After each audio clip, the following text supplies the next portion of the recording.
Welcome to the DRF College Sports Podcast, brought to you by DRF Sports. Daily Racing Form, America's most trusted name in horse racing, is now providing sports bettors with exclusive data analytics, previews, videos, and expert picks on all major sports. Bet smarter and have more fun doing it. It's the DRF College Sports Podcast, and now your hosts, Jack Fitzpatrick and Bennett Conlin. Ready, set, bet. Welcome in to the DRF College Sports Podcast. It's March 1st, the day we're recording. Bennett, this is March. We sleep in May. I sleep year-round, unlike John Rothstein, so I will still enjoy some sleep this month. But yeah, many of us, you, I guess, you sleep in May. You just rest up in May. The hilarious part about that is that the national championship's April 4th. So what's he doing from April 5th to the end of April? Why is May is it like there's like limited off-season news? Is that why he takes May? Couldn't he take like extended time to sleep, to hibernate? I assume is what he's doing. Yeah, that's what I assumed. I really don't know. Either way, it is March. Conference tournament started yesterday. We had a fantastic conversation with Nick Lorensen from Mid-Major Madness, and that interview will be in just a few minutes. He breaks down a lot of the mid-major conference tournaments. He has a wealth of knowledge that is absolutely fantastic. So happy that he was able to jump onto the podcast, and I could pick his brain a little bit. Spoiler, he likes Santa Clara as a potential dark horse out of the WCC. Interesting. We talked a little Utah State because that's just obligatory when it comes down to it. Talked a little of St. Bonaventure because that was Bennett's one request, so we got that covered. That'll be coming up in just a few minutes. But first, we have to talk about some of our best bets and then jump into low thrill scores. I still hold the better win percentage over you. However, over the last 2 weeks, I'm 1-5, and you're 10-5. Talk about a turnaround. It's a good stretch. So I'm 36-34 on the season, so above 500. I think both of us have given out some money line dogs. So I assume, and we have to double check all this at some point, that's a task for me. But I think we're both up units. You're certainly up units, even without money line dogs, as long as you're not even like minus 300 favorites with your 23-16 record. You are up. So even with the 1-5 stretch, you're still well above 500. You're hanging in there well. And combined 59-50. So if you've tailed us this season, you've been getting a lot of winners. I think some of those might have been duplicates, but if we both give you a winner, you should be putting multiple units on it. So that's on you. If we're both calling it a best bet, it's not just one unit. Don't even put 2 units. That's like a 15-unit bet if we both are – maybe not 15-unit, especially if you're betting. That's like a 3-unit bet. We've had a few that like stand out positively, right? I think Michigan over Ohio State in football was one. That was our where they were like. I think that was one of the ones I was most proud of. That was also a great Georgia one. Over Alabama. Georgia national championship. So a few college football ones that really stand out, and one college football one, the FCS level. We were both on JMU plus 5.5. That they lost by 6. That was a tough one to swallow through an interception in the end zone. So that was maybe the one like double best bet that went against us. Yeah. And then speaking of other bad beats, we write a newsletter over at DRF Sports called The Rundown. Currently, it comes out every Saturday morning, breaking down Saturday morning games. Once March Madness starts, it's going to become a daily newsletter. But I was on Arkansas -3. At DRF Sportsbook, it closed at -2. But when I wrote it, it was -3. That was a bad beat. That one hurt this weekend against can't even remember who they played. It was such a bad Kentucky. Arkansas, man, they're fun. But yeah, man. Banked in 3-pointer at the buzzer to cut the 5-point deficit to 2. That sucks when it doesn't affect the outcome at all. So they're not playing defense because they're just like, the game's about to end. They know they've won. It also impacts it more that the refs blew a call, and I'm not one, especially I'm one when it's my favorite team. I'll complain about the refs all day, but when I'm betting and things like that, I try not to like complain about the refs. There was a bad call. The ball was clearly not out of bounds. Arkansas would have dribbled out the clock, and game would have been over, and they would have won by 5 at that point. But no, won by 4. But I digress. Yeah, but so you want to jump into low throw scores? A heck of a weekend in college basketball, I will say that. Some It was so great fun. games, and top 6 in the AP poll, all lost 1 through 6. Yeah. Before we get into low throw scores, then I want to ask you this. I feel like Duke should have. I know, and I'm not a huge Duke believer, but like just based off of everything that happened, the fact Gonzaga and Arizona stayed at 1-2 is kind of mind-boggling to me, especially because Arizona lost to an unranked Colorado team. Gonzaga, I understand staying at 1. They're a good team.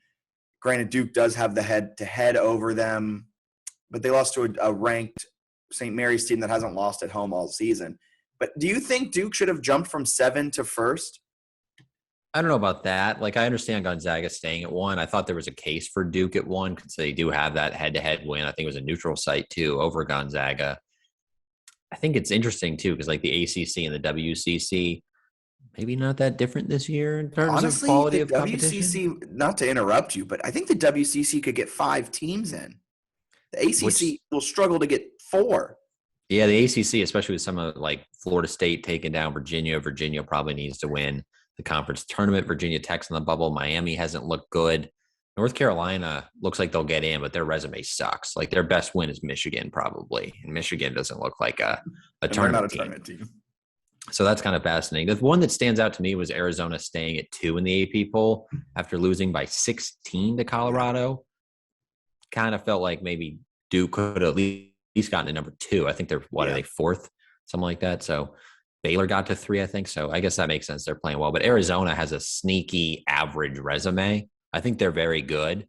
But a lot of that, again, is probably the fact that the Pac-12 is like 3, maybe 4 bid of the league if Oregon sneaks in. But Oregon's pretty right on the fringe right now.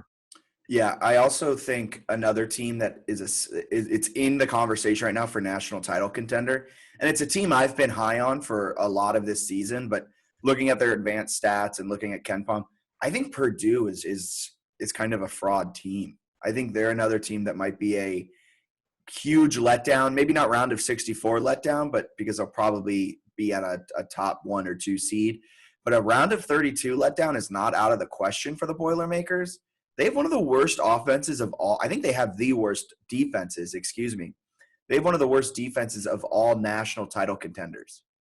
Yeah, I was about to be like, oh, you don't like the 2 7-footers and Jaden Ivey on offense, but you're right. Like, they don't play defense. And if you don't play defense, typically you want to be KenPom, like top 25 offense and defense. Defensively, they've faded a bit. Well, not even really faded. They just haven't been that consistent all year. So offensively, they're good. Defensively, they're not the best recipe. I think they're 105th in KenPom defensive efficiency, which horrible. I don't think a team's ever won a national championship outside of probably 25. It's shocking. It really is. But you've got some teams that I think are in the mix that maybe some other frauds in there too. I think I still don't fully believe Houston with some of the injuries they've had. Their schedule hasn't been the best. Not sold on Villanova, but you've got some other fun teams, kind of the mid-major level, I think could make some noise. Like Murray State is just cruising along. I like the way they're playing. So I think it's a wide open NCAA tournament, especially watching St. Mary's pull off what was not a fluky win. They kind of just bullied Gonzaga, which you don't see very often. So I think that's a one that makes me think it's totally up for grabs. Like Baylor kind of reloading after last year. They're a top 5 team. Like that's wild. I think it's pretty open right now. Yeah, and I don't think Gonzaga is necessarily a lock to win the WCC either. Like in that conference tournament that starts in just a few days, I think Gonzaga starts its WCC tournament run on the 7th. I think they play the 3rd, the 5th, through the 5th, then take off the 6th and play the 7th through the 10th. But I wouldn't put it past San Francisco, St. Mary's, Santa Clara. I'm probably missing another team that has the potential to take down Gonzaga. They showed a little bit of flaws and in a conference tournament style. I don't know. I think so far away from WCC bets, but I hear you. Honestly, same, because it's burned me a few times this season, so I'm staying away. All right, all of that, we're breaking it down now into low thrill scores. We're recording this on Tuesday. It's dropping on Wednesday. A little bit of a change in the podcast frequency. I think we're going to start posting more on Wednesdays. So this Tuesday record to Wednesday just because of conference tournaments and the NCAA tournament and just the frequency of that, a little bit longer of a shelf life. With that being said, Wednesday low thrill scores. Let's get into it. I have a question for you when we're doing these. Do you want to do tournament games or only regular season? No, anything that's low thrill. Okay, so the lowest thrill scores in the NEC tournament, Bryant, which is looking like maybe the winner. Probably the favorite, right? What was that? Probably the favorite. Or Wagner's up there, I guess, right? Yeah, Nick thinks Bryant is it. I don't want to give away everything because that's coming up just next in the low thrill scores. I don't want to give away everything that he brought up in that conversation. Bryant against Central Connecticut. Bryant is favored to win by 15. Who do you got? I like that. I think I would go with Bryant there. They did not cover that margin in the 2 meetings with Central Connecticut earlier this year. They won by 14 in the most recent meeting on the 17th of February. But I still like it. I think the fact that it is a conference tournament game and it's like, you got to kind of get off to a good start and play a good game throughout. And you can't really leave anything to doubt if you're a team like Bryant that legitimately believes you can make the big dance. So I think they'll cruise in that one. All right. Thursday, you have Mississippi Valley State, one of the worst teams in the nation. They travel to Alcorn State. Alcorn State is favored by 15. What a game. What a game. You could say that. Gosh, I don't know. There's other words you can use to describe it too. You look at this Mississippi Valley State team, they've had some close calls recently. They only lost by 8 in the first meeting. You know what? Give me the Delta Devils. Is that really what they're called? Oh yeah. All right, Mississippi. Can't even say it. Mississippi Valley State. You're taking them plus 15 against Alcorn. And now we're moving from Thursday quickly to Friday. I think that was the quickest low thrill score pick you've ever given. Friday never has a good slate. Never a good slate. Bowling Green at Toledo. Toledo is favored by 16. Who do you got? So this one is kind of interesting because it might have some seeding implications depending on what Toledo does against Buffalo and some other stuff earlier in the week. I kind of think this is one where if Toledo wins it, they get potentially the 1 seed or at least a really good seed. So I think they'll be motivated. I would take them minus 18. Toledo minus 8. Was it 18? Did I do the math wrong? I think 92.74 is what I saw. You're okay. Oopsies. And then last but not least, going to Saturday, huge slate. But this is in the good old-fashioned Summit League tournament. I think one of the only tournament games that day. I think of like 4 or 5. This is going to have Nebraska Omaha. Can't say I've ever heard of that school. They're going up against South Dakota State. South Dakota State is a sneaky 69 in KenPom. They're so good. Their offense is unbelievable. They don't play any defense. They're a great over team. I think I had them in that Oral Roberts game that went to overtime and it was 106-102. What an incredible over that bad boy was. I think that was last week for my 6-2 week. Right. I'm going to take Nebraska Omaha plus 25. They've been within that margin twice. South Dakota State, it is a conference tournament game. I think they'll blow them out, but they don't play any defense. I think a backdoor cover is in play for the 23-point win. Yeah, it's at 25 points. I think of that, especially with the team that doesn't play defense, is very much in play. You're betting on the fact that if you were taking South Dakota State at minus 25, I think you're just betting on the fact that Nebraska Omaha doesn't get off the bus. Right. If Nebraska Omaha gets on the bus, they'll probably hit some shots. Fantastic low throw scores. Looking to end. Is this the last low throw scores, or do we have one next week? I guess we'll go into conference tournaments. We'll break down some of the worst conference tournament games. That one could be tougher since the matchups won't be revealed for a lot of them, right? When we record, and they'll have to play the games. Yeah. So this could be. Is this the last one? Unless we do NCAA tournament low throw scores, which are going to be like elite games. So I think this could be the last low throw score. Could you imagine doing a Final Four low throw score? Oops. All right. So last one, I think you finished out on a 4-0 week. I have a feeling about that. Yeah, and with all of that out of the way, I've teased it enough, broken it down enough. Conference tournaments are finally here. They started yesterday with the Northeast Conference.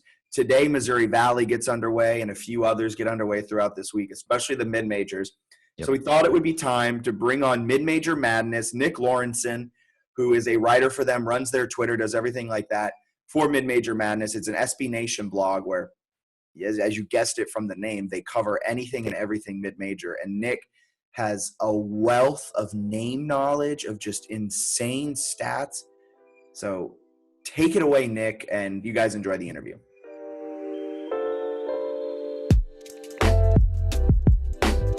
Thank you so much. And now we're joined by Nick Lorensen from SB Nation's Mid-Major Madness. I think out of all of the people out there who are tuned into the world of mid-major basketball, it's got to be you. Yes, sir. I appreciate it. I try my hardest to get all those conferences down, learn about all these teams. It's a tough task, but I work on it. What conference is the toughest to really sink your teeth into? The Southland. They don't have anyone who covers that league, and I mean, I think they are the worst conference on KenPom right now, so they're just tough to watch. But as the year goes on, I think I know like 2 players in the league. It's very tough. New Orleans and Nichols. Keep me with those 2 teams. Is that a Citadel plays in Southland, right? No, they're in the Summit League. Man. They're not the Summit. They're in the SoCon. My bad. SoCon. All the S conferences. Yeah, that's too much. Before we get going, do you want to plug where people can find you and how people can follow along with all the great content you're putting out? Yes, sir. So on Twitter, mid_madness, and then also N Lorensen Sports, NLORENSEN Sports. Awesome. All right. So now all the housekeeping stuff out of the way. Just looking at the whole world of mid-majors, let's just dive into the meat of it right away. Who are you circling now on what? We're recording on February 28th, before March has even begun. Who are you circling that this team is dangerous? Oh, I mean, there's a lot out there. Murray State's definitely one that everyone's going to be talking about. But the thing about them is they play all these games close. So if they don't take a little lead, if they aren't holding the lead on you, or you're within like 6 points, 8 points within the last 10 minutes, they're going to lose. But the Mountain West, I always go to the Mountain West. You have Boise State, you have Wyoming. Those 2 teams are so deep. They're now both locks for the tournament. I mean, at the beginning of the season, no one was even looking at them. It's just so impressive how they're playing. You have Colorado State. David Roddy is an unreal big man. Of course, you got who else? St. Mary's. St. Mary's is a lock. They just beat Gonzaga on Saturday night. That was so impressive. They got so many guards on that team that are like insane. But conference tournament-wise, if you want to get some locks on that, I think Liberty should be a lock in the East, and they almost win it every single year. Yeah, I like that. I'm not the biggest Liberty guy, but Darius McGee is he's probably one of the best guards in the nation. He put up, I want to say, like 47 points on Saturday, and 16 of them may have been in overtime. And then in the America East, you got Vermont. Vermont, they run the table in that league pretty much every year, but you have UMBC every once in a while who will dabble in. But I mean, I think they have like a 6-game lead in the conference. No one's really close. And then you got the Murrays and Gonzagas. And then in the NEC, Wagner's kind of been going downhill. They were a darling for a little while. But I think it's all Bryant's league now. They have Peter Kiss, who's a top scorer in the nation. So that starts tonight if you want to get your futures in. I like Bryant there. Yeah, lock it in for the Northeast Conference. Everyone follows that one very closely. You talked a little bit about Vermont and those like smaller conferences. Last year we saw Colgate. I'm sad to say that I was on the Colgate train last year. I watched a lot of Patriot League basketball. I used to work for CBS, so I had to tune into all those sports network games, those fantastic Patriot League matchups. So I was really high on Colgate, and I don't know why. But now this season, is there a Colgate-esque team? That team that comes from that small conference, America East. Maybe it's one of them. Maybe it's Bryant out of the Northeast. Maybe it's Wagner. They get their stuff together and they go. Is there a team that's from a small conference that will get a lot of people to pick them as an upset, as like a trendy upset pick? I mean, the real interesting thing about Colgate last year is they played the same 4 teams, and then they were 5 in the net ranking going into the tournament. So it was really interesting. But I want to say Princeton. I've been really high on Princeton since the offseason. They're up top of the Ivy League right now. They just clinched share the title. They're going to get it with Yale. They'll probably be like a 14 seed, just like Colgate was. They have Tosin F. Wabon, if I'm saying his name right. He's down low. He's an English guy. He is unreal. Jalen Llewellyn's probably one of the best guards in the country. They have just 3 really good guards, and then they have this. He's maybe the 3rd or 4th man off the bench. Elijah Barnes. That kid he's the ultimate glue guy. Princeton's a sneaky team right there that I feel like these people on CBS on Selection Sunday, they're going to be saying, "Oh, Princeton's going to go out and beat USC," a team like that. And yeah, that's one of those low mid-major teams I think have a good chance. Okay. I really like that. You mentioned Mountain West. I want to go back to the West Coast, whether it's the WCC, whether it's Mountain West, even if it's trying to think of another, maybe even the Big West. Who knows? The Gauchos out of Santa Barbara, they had a guy who was 7'4", a few years ago, and he's still there. He's still there. Amadou Sal. Yep. Perfect. Is there who are you looking out of the West to really be a lock, either to win their conference tournament? Gonzaga doesn't count. I always bring this up with my co-host Bennett, and he always asks if Gonzaga counts because that's going to be his answer every time. But I'm really high on David Roddy in Colorado State, but maybe I'm wrong in that assumption. Is there another team out there that will knock them off, or someone in the WCC? I mean, I really don't think you can go wrong with the top 9 teams in the Mountain West winning the Mountain West tournament. That league is so stacked. There's so many great players. You have Justin Bean at Utah State. Utah State will probably be a 7. You have Orlando Robinson at Fresno. They'll probably be a 6. UNLV has great guards. New Mexico has great guards. I think all those leagues are so competitive. You don't really, of course, Gonzaga with WCC, but you're not going to have another one of those leagues that are really locks. The Big West tournament's one of the ones that I'm really looking forward to because the top 5 teams in the league are all really good. They've beaten up on each other the last couple of years. But, I mean, I don't think there's a sure lock conference tournament-wise in all those.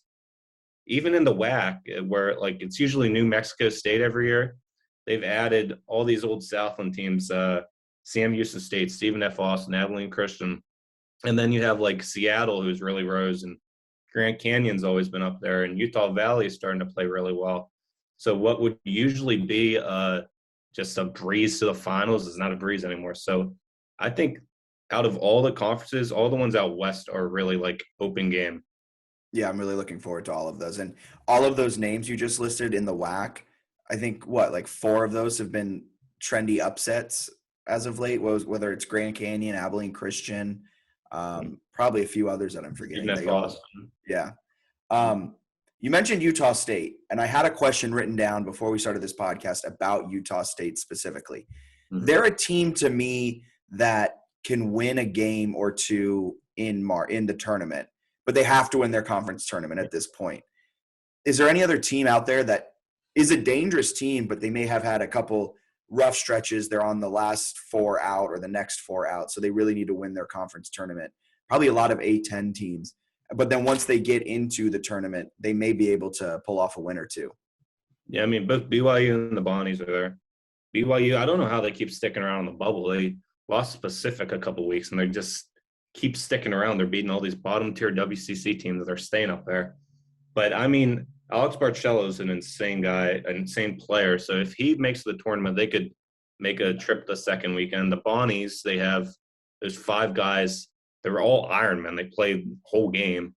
I've been high on them since the preseason. I don't know if I'm too high on them anymore, but I would love for the A-10 to have more than one bid. Being a Duquesne guy growing up, they stink. But a team that's a sleeper in one of those leagues is Santa Clara. I don't really think – I mean, Gonzaga, of course, is probably going to win the tournament, but I believe Santa Clara is the 3 seed in the WCC tournament. So if they end up winning their quarterfinal against, I believe Portland's the 6th seed, so whoever Portland plays, and then they end up going and beating St. Mary's and making the final, I think they'll be a lock for the NIT. And if they upset Gonzaga, I think they could win a game in the NCAA tournament. It's not like Steve Nash, Santa Clara, because they have 2-3 big men and what's their coach's name?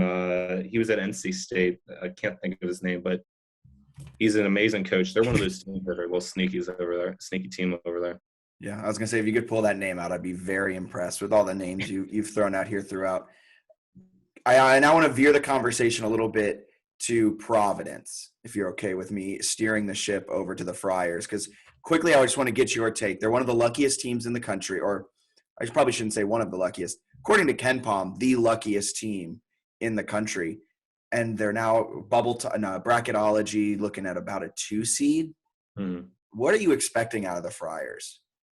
I mean, they're one of those teams. I was saying it like Boise State. Every time I watch Boise State, there's a game, maybe a week, where I think there's no chance they win this, and they prove me wrong every time. Providence is the same way. I mean, every time they play a game, they really battled against Villanova. They had a good chance to win that game. What was that?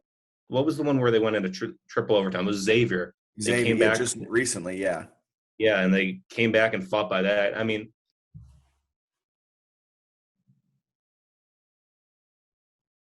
now they're Big East champions. But I also think that they could be one of those teams where people think really highly on them. Yeah. And they get a good 15 team or a good 15 seed, and the 15 seed could upset them. But I mean, it's honestly very impressive what Ed Cooley's done over there, and lots of respect. Yeah, 100%. Bennett wanted me to talk about St. Bonaventure. You touched on it a little bit. You were high on them coming into the season. Where did the wheels fall off? When did they come back on? And if they make it to the tournament, will their Ironman strategy hurt them in the long run? I mean, it didn't help them in the tournament last year. So I was really high on them. I don't know if I should have been really high on them, but you could tell from the beginning of the season, that first game they played really close, and then they went down to Myrtle Beach and they really battled Boise State when Boise State wasn't what Boise State is already. And they just battled their way, but they ended up winning that tournament. And then right after that, it felt like the wheels fell off in late November, early December. And then I want to say it was like the middle of A10 play, they just started really picking it up again. But I mean, what they have going on there is impressive. It's going to be interesting what happens next year if their coach leaves or not, because they're going to have no one else. But I think that Ironman strategy is not really built for the long haul, especially playing these games every 2 days in the NCAA tournament. Yeah, 100%. And last question before I let you go here. Who are you most looking forward to watching in the conference tournament / the tournament, just from a mid-major perspective of this is appointment television. If you haven't watched them all season, you have to get to a television and watch this team. Those two I mentioned earlier, I think Boise State and Wyoming. I mean, they're just both so deep. They have kids come off their bench who are insane. They can drain these threes. They are just they're going to be a sneaky 8-9 seed, like in Northern Iowa in 2011 with Ali Farouk-Manesh. But they just have they have 6 Ali Farouk-Maneshes, and they can go out and they can shoot the ball and they can grind you. Boise State has a top 10 defense in the country. So if they play a very good offensive team, they'll go down and they'll make it into a game. Every single one of these Mountain West games have been close the whole season. So even next week, watch the Mountain West tournament. Every single one of those games outside of maybe a San Jose State game, and they should only play one game.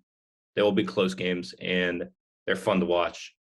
Yeah, awesome. I think I was a year ahead on the Boise State hype train. I think in early December of last year, I tweeted something of I watched Derek Alston Jr., and he was just so fun to watch last season. And I tweeted this is a Sweet 16 team, and then they didn't even make it. But now it's looking like they might be a Sweet 16 team. So I found it. So thank you so much for joining us, Nick. If you want to go ahead and plug some stuff again, by all means, this is your platform to share with the world of what you've been doing. Yeah, thank you guys. Mid_Madness and Lorensen Sports on Twitter. Just give me a follow. Perfect. We appreciate you so much. Thank you for coming on.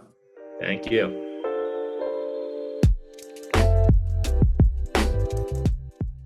Thank you so much to Nick for coming on the podcast, talking to us about all things mid-major conference tournaments. He mentioned it, but I'm going to mention it again. If you want to give Mid-Major Madness a follow, it's at @mid_madness. And if you want to follow Nick, his Twitter is at @Lorensen, LORENSEN sports, at @Lorensen sports. But it's a fantastic time of year. March is here. I didn't fully understand why they would call it March Madness, because I always thought it was only really half of March. And then as I became more of a sports junkie, I realized it's called March Madness because conference tournaments are sometimes more exciting than sometimes rival the NCAA tournament in terms of excitement. Do you have anything you want to put on conference tournaments as we start to get going? Next week's I think will be a lot more in depth about conference tournaments and futures and who we like. I think some mid-majors now. I love mid-major basketball, and I love betting like the semifinals and finals of leagues that I don't follow that closely. And then some of them like the A10 or the Colonial Athletic Association, those I would look at matchups throughout. Kind of same with power conferences.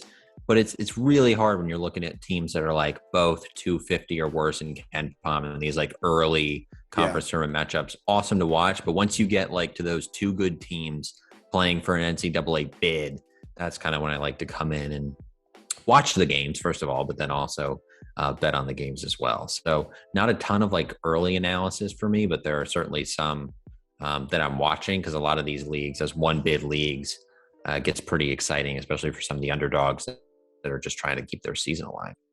Yeah, I watch the final minutes of these early conference tournaments. Mm-hmm. Like last night I was tuned into Northeast and the Northeast Conference when it was Central Connecticut and I don't even remember who they played last night, but it was a good ending.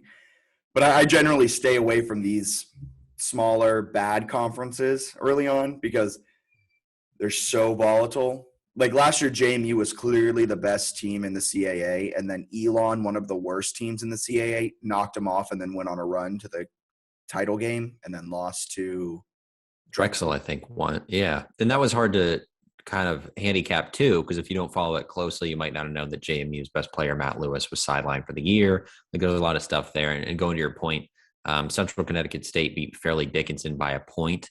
They're 347 and 346 in Ken Palm. So like a really competitive game, but they're also teams that are like so bad that there's a lot of kind of variance, I feel like, in how they're going to perform every day. See me in the A10, the Mountain West, those fun ones, maybe a little bit of Big West WAC action.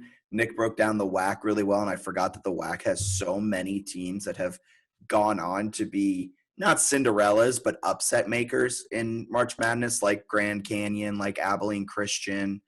He mentioned another one that I completely forgot they had a big time win. Oh, Stephen F. Austin. I think they did it to VCU a few times. But conference tournament season's here, and it's a lot of fun. But there's still 1 week of regular season action. Not done yet. Not done yet. This is the weird time, though. It's the time of these conference tournament games, while also, like, the power conferences are still very much, like, 2-3 games left in their schedule, and they're packing them all in, and you have no idea what's going to happen in the ACC or SEC, Big 10, Big 12, Big East, Pac-12. And mentioning of the SEC, Auburn tomorrow, or today, I should say, on Wednesday, they travel to Mississippi State. Auburn's favored by just 4. I want to let you know that Auburn's lost their last 3 road games. Yeah, they've had a little bit of a rocky stretch here where they've been losing some games. You got a Mississippi State team that's pretty good at home. Interesting spot, but I have a hard time going against Auburn because they haven't actually like been bad in those road games. Yeah. There's a 5-point loss to Tennessee where they were up at halftime. They lost by a point to Florida, and then they lost in overtime to Arkansas. So all of their wins this year have been really, really competitive. Their largest loss is a 6-point double overtime loss to UConn. So I'm still high on Auburn. I think people are like overreacting to some of the results. So I might actually be in here on Wednesday night on Auburn bouncing back. I agree. I think Auburn might be a best bet later on because I don't think the line will be necessarily that huge. And if you can get Auburn at a relatively respectable number, it's time for a bounce back for them. Speaking of a team that kind of needs a bounce back is LSU. They've fallen out of the AP top 25 after starting the season, red hot 12-0. They've struggled a bit in SEC play, sitting at 8-8. They are coming off a win against Missouri, but they go to Arkansas, where Arkansas has been on an absolute tear over their last 4 games. Dating back to January 12th, they have just one loss, and that was a 1-point loss on the road against Alabama. Who do you have in this relatively close in terms of KenPom? LSU 18, Arkansas 19. I'm going to avoid this one because I'm Really? terrified of it. Yeah. It feels like an Arkansas spot, but I think the spread's got a chance to be kind of low. And I actually think LSU has played a lot better of late. They have a competitive road loss to Kentucky. They lost barely on the road to South Carolina, but they have some decent showings. Like they beat A&M on the road a couple weeks ago. They beat Mississippi State at home. I think they're kind of trending back into form where they are a decent team because of what they do defensively. I don't know. I mean, Arkansas at home is absolutely unbelievable, but it's also a spot where maybe they win and the number gets up to 5 and they win by like 3 or something. So I think that's something to keep an eye on, but it's one that I'm a little frightened of. But at some point they have to have like a bad home showing, don't they? Just no, the must bus. The must bus with his one arm is going to keep him going. Seeing a coach in a sling is very jarring. Really, yeah. I never thought, you never think about it, but jarring is the right way to put it. Seeing him on the sideline yelling at a ref with one arm is not something I really thought I'd ever see in my lifetime. No, I just expect the coaches to have more mobility, which doesn't make any sense. But I remember Ron Hunter a few years back. I think he was at Georgia State and he had the boot and they won an NCAA tournament game on the huge almost buzzer beater and he fell off his stool or whatever. It's weird when you see someone who you're so used to these coaches running up and down the sideline, just screaming at refs and players when they don't have that mobility or they have a sling on. It feels like they're more wounded than they are. It's just very odd. Yeah. Speaking of wounded teams, you like that segue. Wyoming, really. Here's some Mountain West action. Everyone loves Mountain West action. And by everyone, I mean me. Yeah. Wyoming travels to UNLV. I've been high on UNLV at home. However, they're coming off of a 10-point loss to a really good Boise State team. They sit at 9-7 in Mountain West play, 17-12 overall. The Runnin' Rebels, coached by Kevin Kruger, can they pull off the upset win at home? KenPom likes them. KenPom favors them, but I don't know. Yeah, you got to play here? This is one I won't play. I love to find contrarian spots, and I feel like it's a hard one because UNLV just lost at home, which is rare. But you also have Wyoming coming off a home loss. I think Wyoming is a really, really good team. They also have not lost back-to-back games this year. They're undefeated after loss, so 5-0 so far, playing UNLV on the road, trying to bounce back. They're in the NCAA tournament picture for sure. They don't necessarily have a bunch of crazy good wins, but they have picked up some good ones at home. Boise State, Colorado State in conference play. They strike me as a team that can certainly be in the field and maybe surprise some people because I don't think a lot of people, maybe outside of you, are all that tuned into Mountain West teams and what they're doing. Well, and also in fairness, Wyoming, their come up has kind of been taking some people by surprise this year. Mm-hmm. They've been a bad bottom feeder Mountain West team. Jeff Linder just took over for Wyoming last season, coming from Northern Colorado. He had Wyoming, they were 164 in KenPom last year. They're now 53rd this year. So he's been able to really build them. They run 5 guys off the bench. Nick broke them down fantastically earlier. I think they could win this game because I think they want to bolster their resume a little bit. Granted, UNLV winning a UNLV game at the Thomas and Mack Center isn't necessarily going to bolster it hugely, but maybe it's the move from the 9 line to the 8 line, or maybe the 10 to 9 line. And I think that's what teams are playing for right now to try and get that favorable matchup. And the fact that they haven't lost back-to-back games, the one thing that worries me is their last 2 road games they have lost, and I think they've lost 3 of their last 4 road games. So a little bit of a fade here down the stretch at home, but if I can get Wyoming at plus money here, and that's probably going to be the public side, so Wyoming probably will be minus money. Probably will open at Wyoming -2 or -1. I hate to kind of ride it in a game where KenPom thinks UNLV will win, but I'm not saying this is a best bet, but I'm going to sprinkle a little on Wyoming. I like that. I like that. Let's do a little Rutgers, Indiana talk here. I love the bubble talk because you talked about how we've got not these mid-major conference tournaments going on, and a phrase you're going to hear a lot, Jack, if you're watching basketball with your friends and you want to have a drinking game, bid stealer. There's going to be a lot of bid stealer talk on Twitter during broadcasts. There's all these teams, stealing bids. So if you've got a mid-major league that's got, maybe it's a 1 or 2 bid league, but one of the teams that's not going to get an at-large finds a way to get it. The bid stealing is going to be another term for you. Uh-huh. Let's just map out this drinking game now. Yeah. Okay. Bid stealers. Of course, this one might be take a sip every time you hear on the bubble. That's a big one. Last 4 in, next 4 out. What else is used a lot in there? If you watch a power conference game, and I'm specifically thinking of the ACC, the amount of times a broadcaster is going to try to make up for the team being 1-7 in quad 1, that's one you're going to enjoy. They do it a lot with North Carolina where they're they are 1-7 in quad 1. But look at the way Caleb Love is playing. He's 4 of 19 from the field.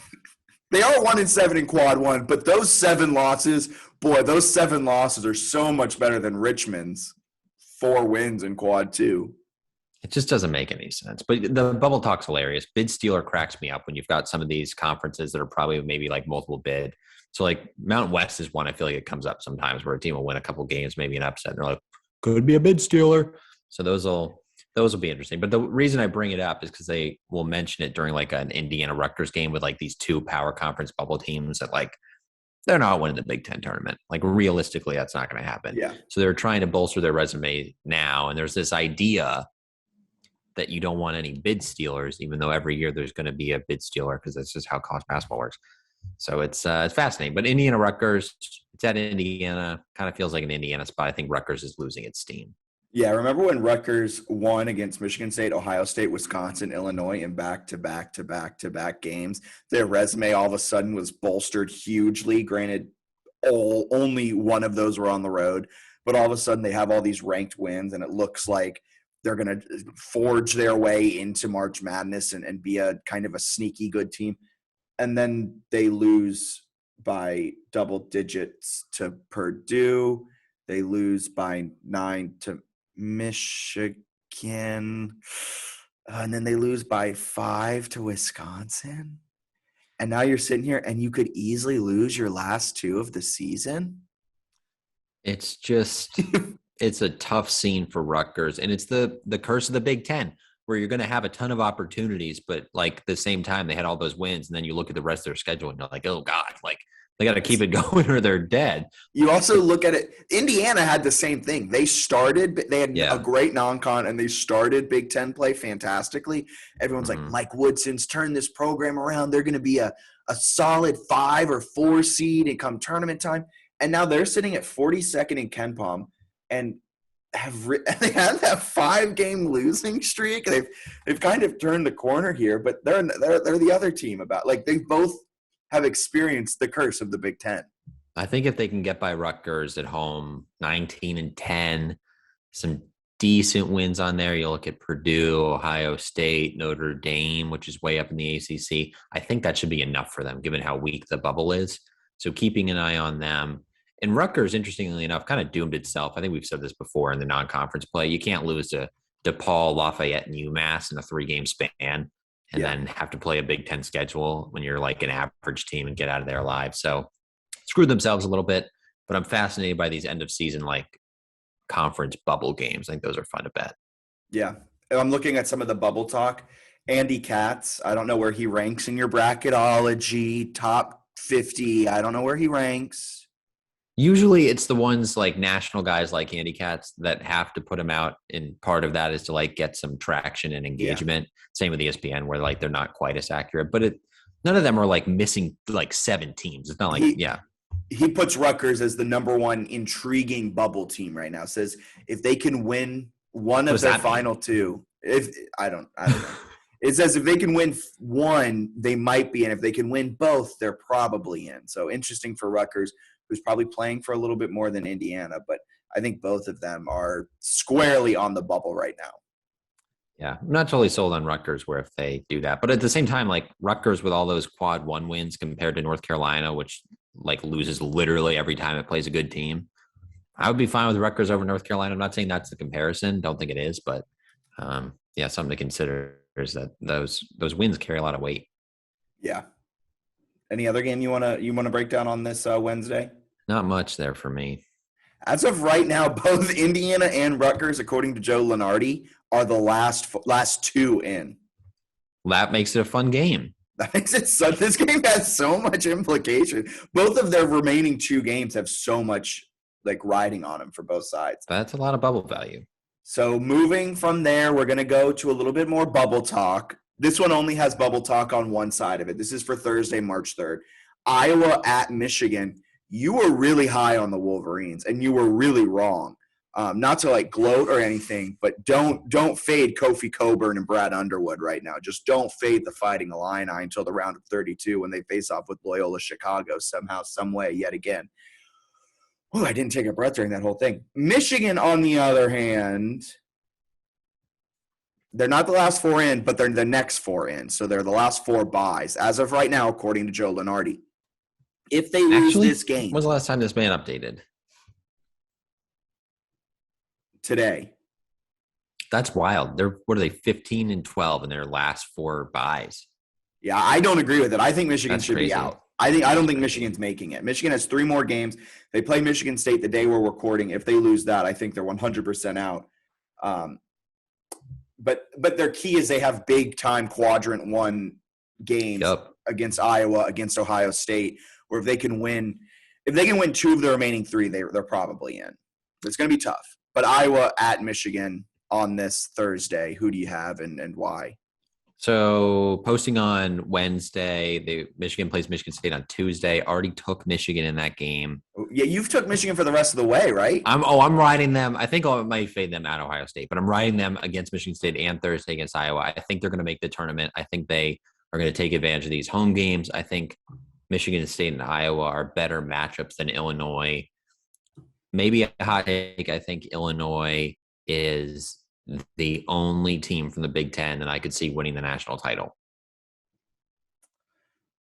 Trying to think who else you could say Purdue. You could give Wisconsin some love. I'm firmly in the if a Big Ten team. I don't think a Big Ten team is going to, but if one does, I think it's going to be Illinois. I like what they have, especially with Plummer shooting his mind out of his mind recently. Yeah, great point.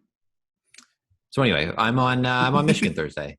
I do disagree with that. I like Iowa. Unlike their football team, they have a fantastic offense, but not a great defense. The exact opposite of what their football team did this last fall. I really like Keegan Murray. I think having him and McCaffrey and what Iowa did against Northwestern on senior night, they absolutely obliterated them. They're shooting so hot right now. I think they can go on the road against I think the Juwan Howard thing negatively impacted this team, and I think it's going to continue rolling on here on Thursday. It could. It very well could. I'm going to be honest with you. My Thursday and Friday after that, pretty slim pickings for me. You got anything you want to go to? Or it's a week for me where I'll probably be a little lighter. I think Saturday is an interesting slate. And then I'm going to gear up and be pretty darn excited for conference tournament play the next week. Yeah, so I have one game I want to touch on really quickly, and then we can move on to just skip Friday altogether and go right to Saturday. I want to talk a little bit about Fresno State against San Diego State. Okay. I think San Diego State's locked in to the tournament, right? Yeah. Okay. I just wanted to make sure we're on the same page about that. Fresno State, on the other hand, I don't think is. And I think Fresno State is playing for their postseason lives. Yeah, I can see that. And so I think they're going to go on the road against San Diego State as kind of large underdogs and win. Oh, I actually am interested in this one because they lost at home by 17 to San Diego State.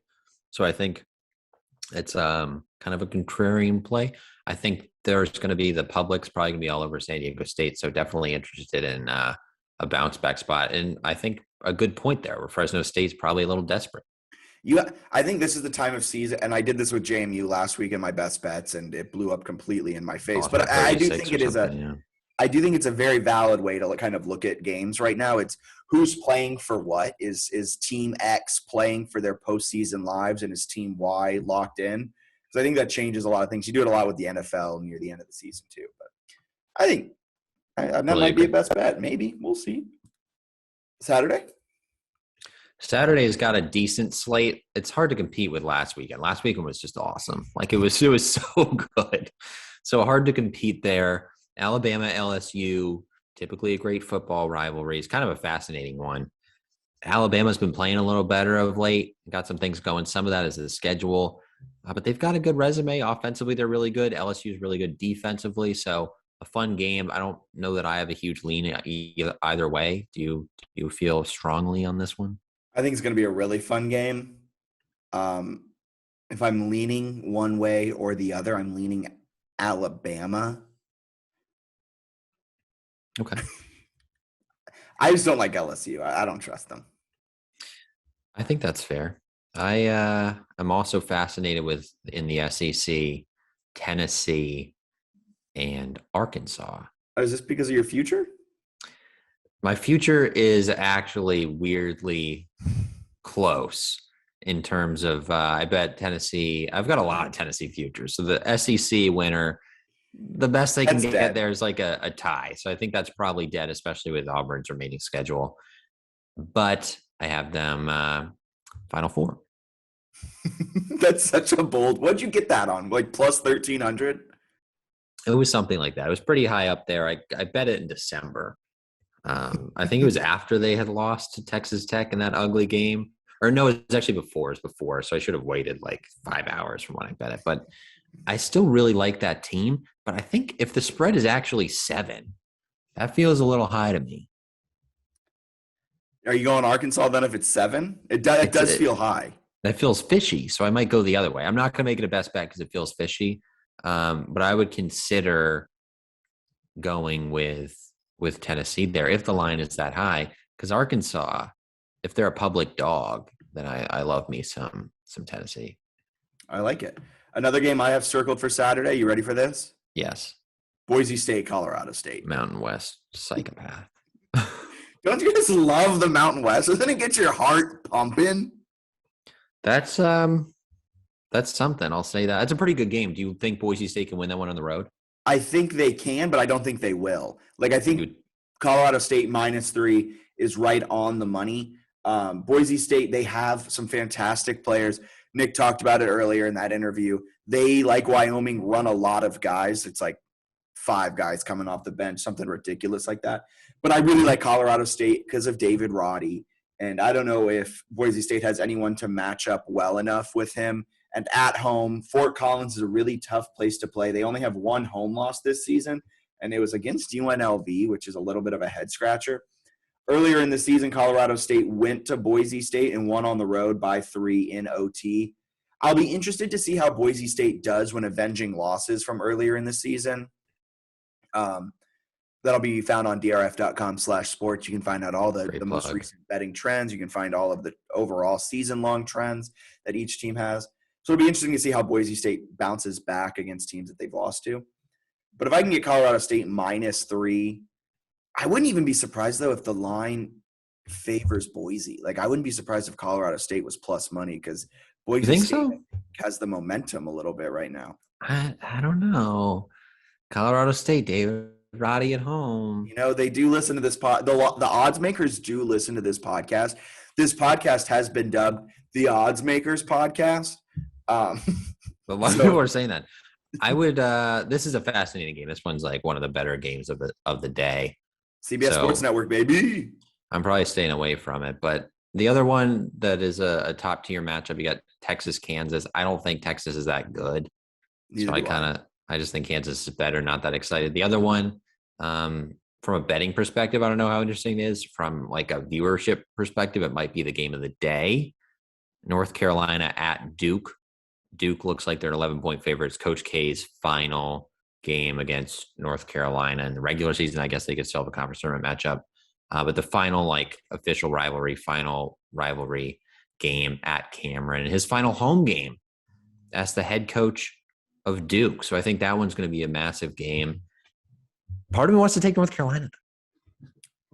North Carolina, before Duke blew them out a few weeks ago, North Carolina had the upper hand both against the spread and straight up over the last 3 seasons.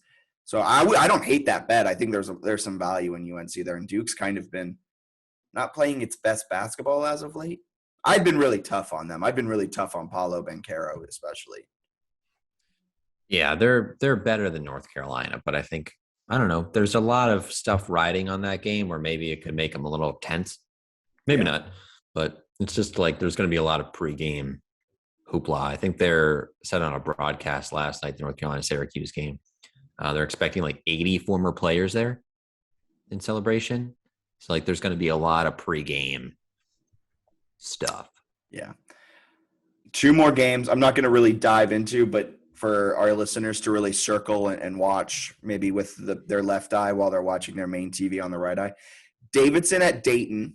Mm-hmm. It's a great A-10 matchup. Dayton's coming off of a terrible loss against LaSalle, so maybe they can bounce back here. Davidson, they're going to play Richmond in between this, and Ken Palm right now predicts that Dayton will lose that Richmond game as well by 1 point. Davidson, on the other hand, 24-4 on the season, 14-2, absolutely obliterating the A-10. They look all but locked in to win the A-10. Unless they lose both of their final games and VCU wins out, but we won't get too into the weeds there. And the other game I have circled is another A-10 game, which is VCU against St. Louis. Both really solid Ken Palm teams. I like Davidson to beat Dayton, and I like VCU to beat St. Louis. Both will probably be the dogs. Okay. All right. Little best bet action. Part. Yeah, best bet action, baby. You ready for this? I am extremely ready. And Sunday slate, underrated slate. You got Iowa at Illinois, Houston at Memphis. So some interesting ones there, I will say that. My Houston future, they beat SMU. They kind of blew them out. Looks like that'll cash. Duke future seems pretty good, assuming they can get by Carolina and Pitt. You want to make sure they still get by Pitt. You never know. That is such a letdown spot against Pitt. I actually bet Pitt today, like plus 14.5. Against who? Duke. Oh, they play him today. Yeah, it's a Tuesday game, and then Carolina's the last game. So I hope they get money line against Carolina, which I think they will. I don't know that they'll cover, but a couple futures there that will be added to my regular season tally. So I'm coming on your heels and kind of kicking your butt when it comes to total winners given out. Yeah, but we won't get into this debate right now. How a lot of people want their bets, right? I can lose money as long as I'm getting volume. All right. Break down your best bets, your 15 million best bets, because you best bets. It's kind of a weird slate of games. Yeah, so Wednesday's kind of a boring slate of games. We're taking Auburn spread against Mississippi State. Looks like -4. That'll be a good play. We'll take it. We'll get my one winner there. Nothing too complicated. Thursday, we don't need to get overly complicated either. We're going to take Michigan spread against Iowa. Easy money there. We're going to take Oregon spread at Washington. They need this. They're on the bubble. They need this game desperately, so we'll take them there. Those will be a couple plays on Thursday. Friday, St. Bonaventure against Richmond. We're going to take St. Bonaventure spread on How dare Friday. You go against the Spiders? Yeah, well, I love the Bonnie, so I had to do it. I had to trust them in that spot. Interested by Saturday's matchups. Not totally sold on betting some of these major games, but I'm going to take Virginia Tech money line at Clemson. I think they're better. I think they need the game. I think they'll get it. That one might be a public play, but I don't care. We are taking it. And we're going to go with St. Louis spread against VCU. I think they're going to pick up a huge win over VCU. Love the way VCU is playing. I think they're a tournament team, but I feel like this is one where St. Louis comes out of nowhere. They're going to be favored in this game and win it. So that, and then my final play is going to be North Carolina spread against Duke. Don't think they'll win, but I think if it's like 12 points, I think they can cover. All right. I like that. I disagree. And I'm finishing the season with a little oomph to it. You ready? You going to give me more than 3 bets? I'm giving you more than 3 bets. Hey. I'm just writing them down so I remember them. Yep. All right. Proving that you've prepared thoroughly for the podcast. No, you're right. I have prepared. I have notes. I'm just kidding. Nope, you've offended me, and these are all winners. All right, starting things off. You know, I had to write it down because it's more than 3. So my small pea brain can't keep up. And what is it? It's probably over like a 4 or 5 day span. Yeah, I'm actually betting a couple futures in here, the national championship winner, all that good stuff. All right. So we're starting things out today, just 2 today. So we're going to start the week going well. I got Wyoming money line. Sure. Against UNLV, assuming Wyoming is plus money, because right now they're underdogs according to Ken Palm. But they're probably not. If they're favored, do they not be? They fall off your best bet list, or do you take spread? No, then take them at spread. Take wherever you can get the best value. Okay. I think they're going to win the game, and take them if you can find them. If you can find them plus money, take them that, and that's what I mean by money line. You knew what I meant. Arkansas spread. As something I had to pop up on my computer, and now I can't see my against LSU.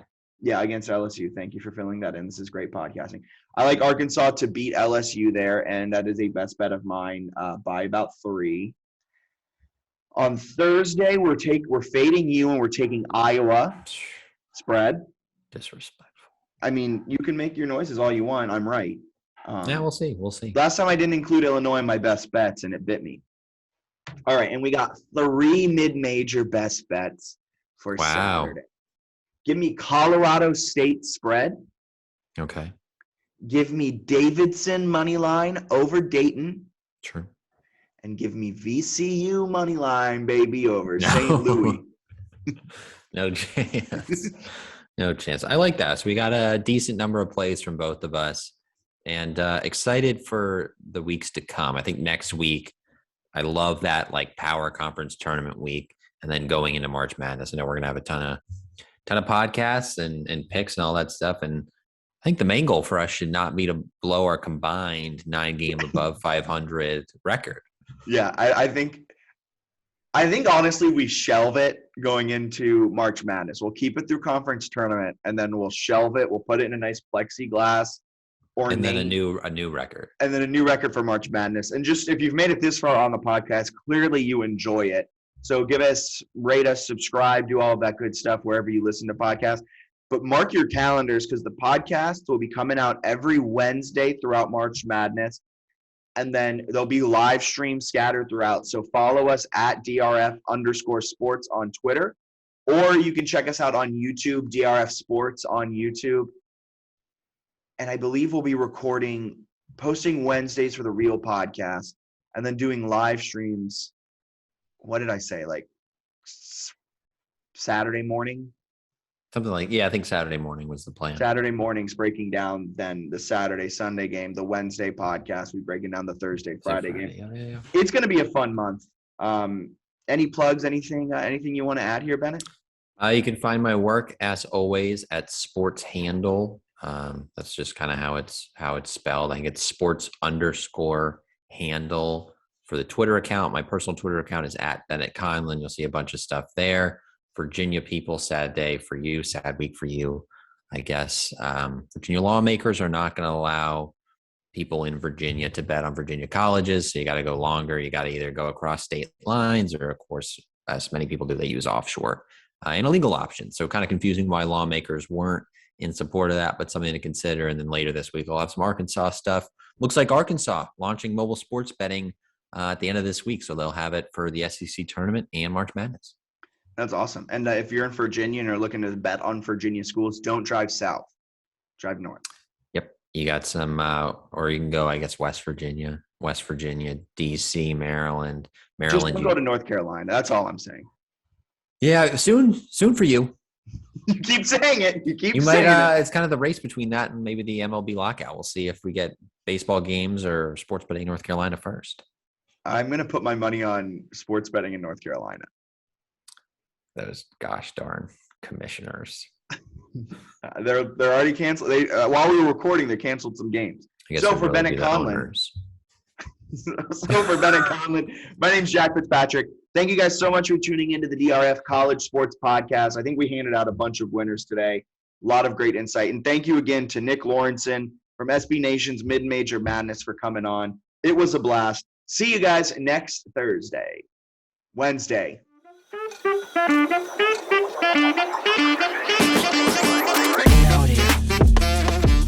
Thanks for listening to the DRF College Sports Podcast. Please subscribe, rate, and review the show. For more sports betting advice, go to drf.com/sports, and you can follow DRF Sports on Twitter at DRF_sports.